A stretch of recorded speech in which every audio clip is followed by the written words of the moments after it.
Hey, vinyl community, Elliot here, Lazy Dogs Records, and it's been a while since I've done a this and that video, so I thought I'd do one in these this and that videos. There's a number of different things I want to share with you, show to you. So first off, I got some VCLT. I was so glad to get this. It was a complete surprise. Harry from Harry's Music Room in the Great Northwest, he sent me a message. He said, "Remind me of your mailing address." So I did, and about a week later, this arrived,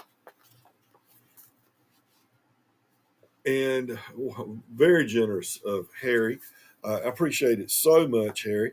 It's Pictorial History of Country Music, Volumes 1 and Volume 3.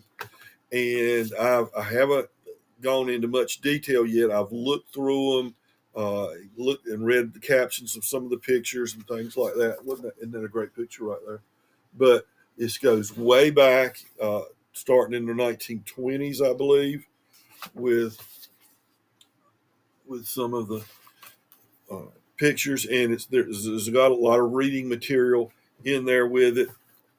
And the same thing with Volume 3. Of course, now I'm going to be on the lookout for Volume 2. And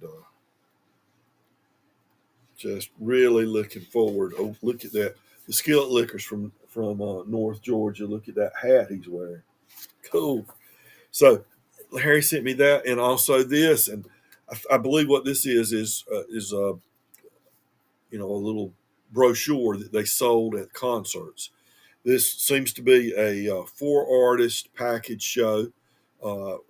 Probably came out soon after Harper Valley PTA was the huge hit. Country Music Shower of Stars, it's called. Jenny C. Riley, what a beautiful, beautiful lady. Hank Thompson was on this tour. Dave Dudley, all the trucking songs, and Tom T. Hall, the storyteller. Tom T. Hall had a lot to do with that Harper Valley PTA recording. So it makes sense that he would be a part of the tour as well. Again, that is one of the most beautiful women you'll ever see in your life right there. Woo. So, Harry, I appreciate it a whole lot. Next, let you know about some pre-orders that just came in. So there got about 4 more pre-ordered albums I'm waiting to come in the next month or so. Smithsonian Folkways is releasing an album from the Seldom Scene, 50 years of that they've been around. They've been around since 71. Is that 50 years? It's more than 50 years, isn't it? 54 years. But this is the latest album from the Seldom Scene, Remains to be Seen. Probably, if you held a gun to my head, the Seldom Scene would be my favorite bluegrass performing in that band. And the other just brand new, hot off the presses, is Foxes. What is it? Foxes in the Snow. And this is Jason Isbell, just he and the guitar. Haven't had a chance to listen to either one of these records yet, but I'm looking forward to that because to me, he is the ultimate singer-songwriter of the 21st century. He is just an amazing singer-songwriter.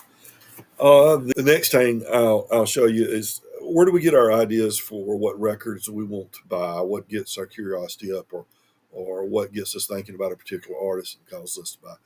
Sometimes it's a discussion, sometimes maybe on a live stream, or maybe it's a discussion on Hoffman forums, or just talking to your friends about, in person, talking to your friends about what they're listening to these days, or an album they just got they really like, or an artist that you're not familiar with that they bring your attention to. Her album, Katie Lang's album, Ingeno, was topic of discussion on the Hoffman forums recently.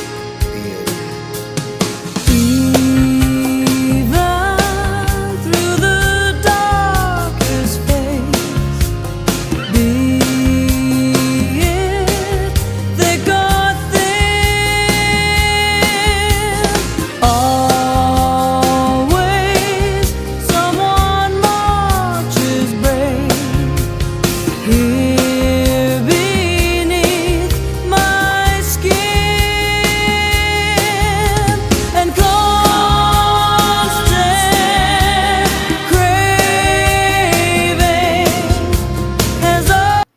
all I had this in CD form when it came out. And I bought the CD, and they were talking about the audiophile pressing that is about to be released. It's going to be $100, and I'm just not going to pay $100.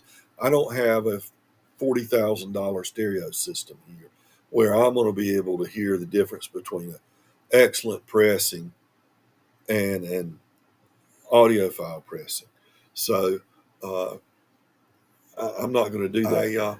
But I went looking for this, the 25th anniversary pressing of this album. And in the 25th anniversary pressing on None Such, they include a second LP, which is the unplugged recording.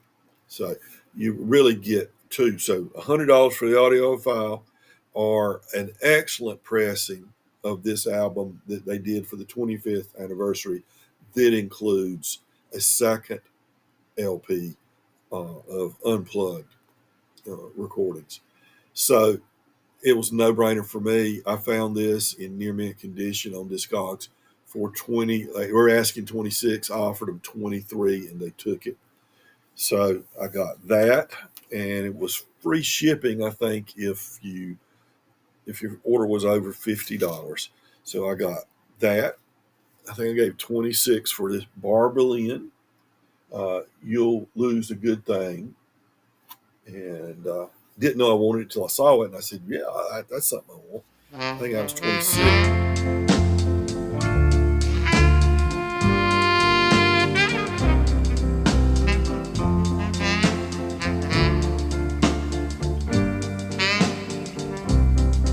You should lose me. Oh yeah, you lose a good thing.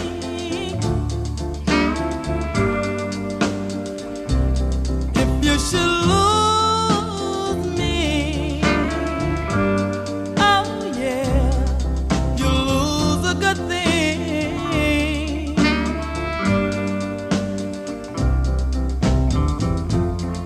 You know I love you, do anything for you. Just don't mistreat me, and I'll be good to you.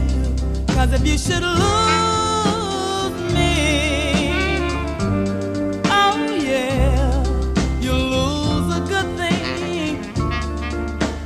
I was 26, and to get it over $50, Clarence Gatemouth Brown.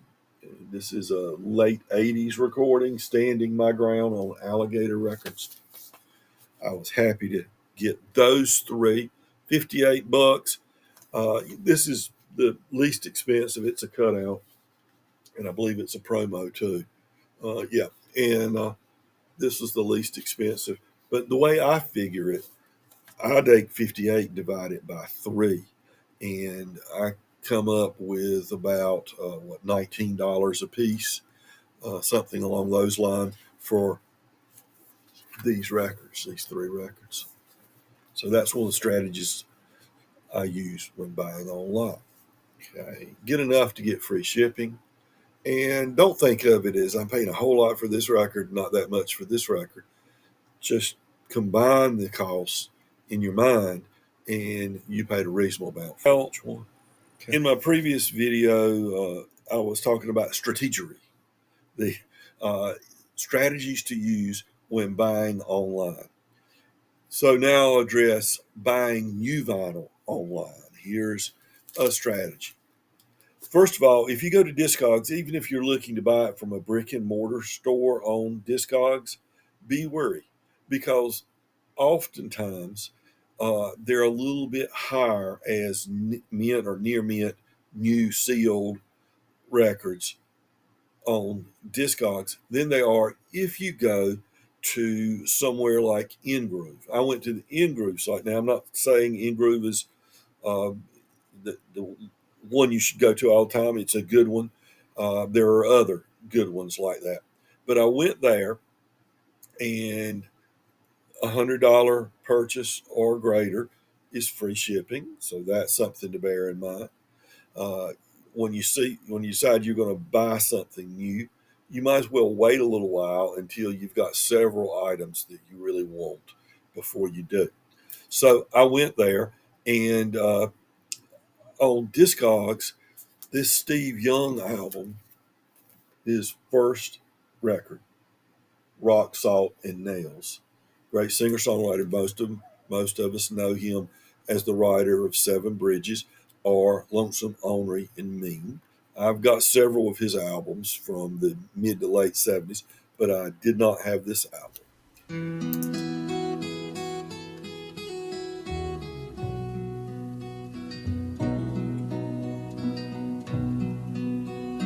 There are stars in the southern sky,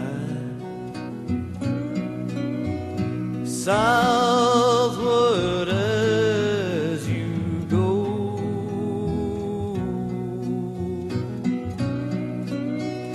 There's moonlight and moss in the trees down the Seven Bridges Road.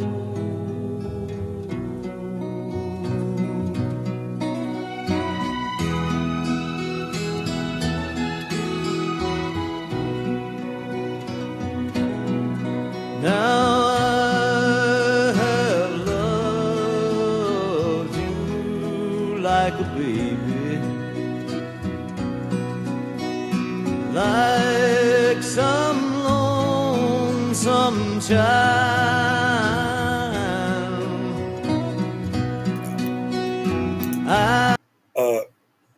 When I went to InGroove, I could get a new repress of this album for $25.99. Okay. An OG of this, if you can find one, is going to cost more than that. Okay. So then I went looking. Are there other things that I've been wanting to get? If so, let's see if we get this order over 100. And sure enough, there were some really nice deals there for $19.99. This is a compilation of Texas tornadoes. And then I'm kind of a completist when it comes to John Prine. September 78, $20.99. The album, the live album, September 78, from the great John Prine. And Sturgill Simpson, I kind of said I wasn't going to buy these records, but this was $21.99. And it's the indie retail exclusive. I'm sure it's some particular color. It's opaque blue and white. Cut Grass Volume 2, Sturgill Simpson. I kind of said I wasn't going to buy this Sturgill Simpson because he's primarily he's not normally a bluegrass artist. And I kind of feel like I'm taking away from full-time bluegrass artists when you buy something from an artist that is just kind of, doing it on a whim or something like that. But I rationalize that with the fact that he utilizes some of the best bluegrass artists in the business there on the album, so they made money from doing this too. And then, if you've ever seen the American Epic documentary, it was very good. The Best of Country from American Epic, and it's got Charlie Poole on it. It's got Frank Hutchison. It's got Bascom Lamar Lunsford. It's got some good artists from a long time ago, and an artist that a lot of people have recommended. Carlos's video talked about this artist, Charlie Crockett, and for $18.99, this Charlie Crockett was out there. So this ended up 6 new vinyl records. Ended up costing me $121 and some cents. So, basically $20.30 a piece. So when they tell you that new vinyl is too expensive, there's a rebuttal for that.